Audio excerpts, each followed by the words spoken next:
Bem, queridos, às vezes é muito comum quando a gente conversa com o pessoal encontrar dois grupos de pessoas que talvez se encaixem um pouco naquilo que o Senhor falava no Evangelho de hoje. Às vezes nós encontramos alguns cristãos católicos também que infelizmente não cultivam muito a fé, no sentido de não vir celebrar o dia do Senhor, não confessar-se uma vez por ano, não rezar o terço, não buscar meditar a palavra. E nos tempos em que nós estamos, a grande maioria se identifica com uma frase quando diz: bom, mas eu sou do bem, né?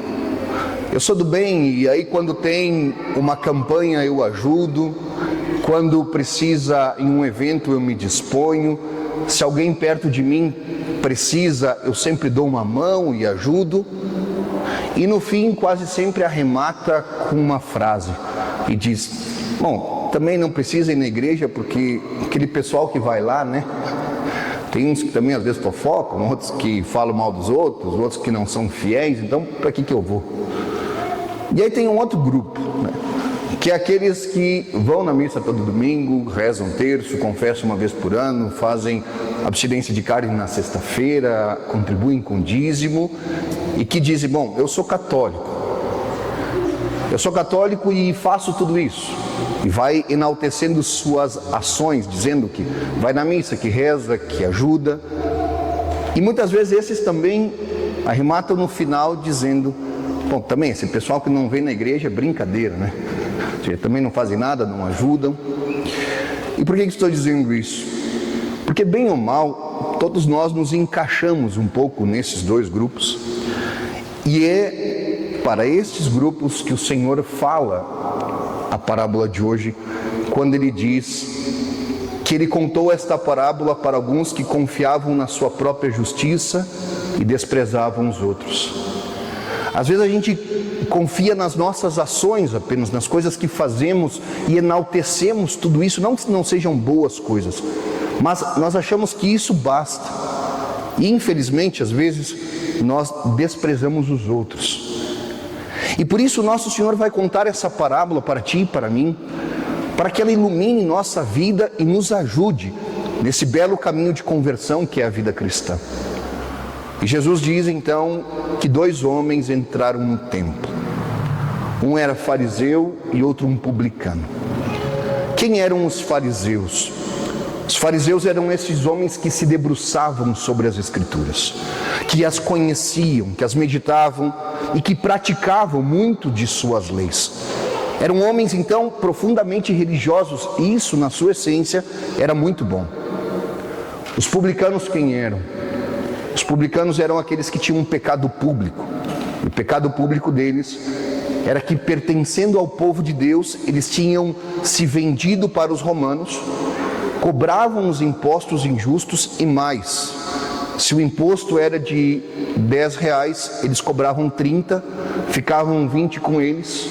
Eram homens que não tinham consciência moral, que esbanjavam e oprimiam justamente aquelas pessoas do seu povo, por isso que não eram amados pelos seus, não respeitavam a lei de Deus nem a lei dos homens. Esses dois homens entraram no templo, porém aquele primeiro, que era um homem religioso, o Senhor vai dizer que ele se colocou de pé para rezar. Nós aprendemos aqui tantas vezes que para nós os cristãos católicos, quando nos colocamos de pé, essa é a postura dos ressuscitados. Por isso que ouvimos, por exemplo, o Evangelho de pé. Mas aqui quando Jesus diz que ele está de pé, é porque ele quer mostrar justamente com isso um símbolo, o símbolo da sua soberba. Os padres do deserto, no início da igreja, vão dizer que Satanás só não tem um membro do corpo, que é justamente os joelhos, porque ele não se dobra humildemente diante de Deus. Então aquele homem estava de pé porque era um soberbo. E ele começa a sua oração agradecendo. E nós poderíamos perguntar o que ele agradece. Ele agradece o dom da sua vida, ele agradece pela sua família, Ele agradece pelo emprego, ele agradece pela criação, pela beleza do dia em que está vivendo. Não. Ele começa dizendo: eu te agradeço, Senhor, porque eu não sou que nem esses outros homens. Ou seja, ele teria tantas coisas para agradecer, e o que ele agradece é que ele não é que nem os outros. Porque a sua oração não é centrada nele, no Senhor, mas é justamente na soberba e na inveja. Ele diz: eu te agradeço porque eu não sou ladrão, não sou desonesto, não sou adúltero. Tá bom, que bom que ele não é assim. Mas ao mesmo tempo, ele despreza o próximo. E ele diz: eu te louvo porque eu jejuo e pago o dízimo. São duas coisas muito boas. Mas em vez de fazer isso por amor a Deus, ele fazia isso para se vangloriar e para enaltecer o ídolo da imagem dele mesmo. Esse homem então não fez uma oração. O que ele fez foi uma autoinsensação do Deus que era ele mesmo. E depois Jesus diz que um publicano, aquele pecador, entrou no templo. E reconhecendo, talvez pela primeira vez na sua vida, que ele era um pecador, ele entendeu o seu pecado e entendeu a grandiosidade do amor de Deus. E o que ele faz? Ele abaixa a sua cabeça, bate no peito e diz uma única frase: meu Deus, tem piedade de mim, que sou um pecador. O ponto aqui, queridos, está que a nossa postura diante do Senhor tem que ser sempre essa, de um coração humilde, porque um coração soberbo não permite espaço para que o amor de Deus seja derramado. O coração humilde, ele reconhece a sua pequenez e ao mesmo tempo ele sonha em ser preenchido pela graça, a misericórdia e o amor do Senhor. Assim temos que ser tu e eu. E assim a igreja, nossa mãe, que nos ensina a ser cristãos e nos ensina a viver o Evangelho, ela nos introduz todas as vezes que a gente entra no templo, na igreja, na casa de Deus, a fazer isso. Como é que nós começamos a missa de hoje? Por minha culpa, minha tão grande culpa. A gente fez o que o publicano fez. A gente bateu no peito. O que nós cantamos? Senhor, tem de piedade de nós. Cristo, tem de piedade de nós. Senhor, tem de piedade de nós. Aquilo que o publicano fez. Porque a igreja nos ensina a sermos humildes diante do Senhor. Porque é justamente na humildade que a nossa prece ultrapassa as nuvens e chega ao céu. Essa semana, queridos, na quarta-feira, nós celebramos, dia 22 de outubro, a memória de um dos maiores santos da nossa época, São João Paulo II. E São João Paulo II, que foi um homem que atraía multidões. Nas Filipinas ele juntou mais de 4 milhões de pessoas, que falava e as pessoas se sentiam atraídas pela sua palavra, pela força do seu testemunho, pela clareza dos seus ensinamentos. Este homem que era grande aos olhos do mundo, soube ser pequeno diante de Deus. E ele viveu o Evangelho de hoje e, sobretudo, ele viveu aquilo que Paulo nos disse na segunda leitura, de combater o bom combate, e aquilo que ouvimos na primeira leitura, da prece do humilde que ultrapassa as nuvens.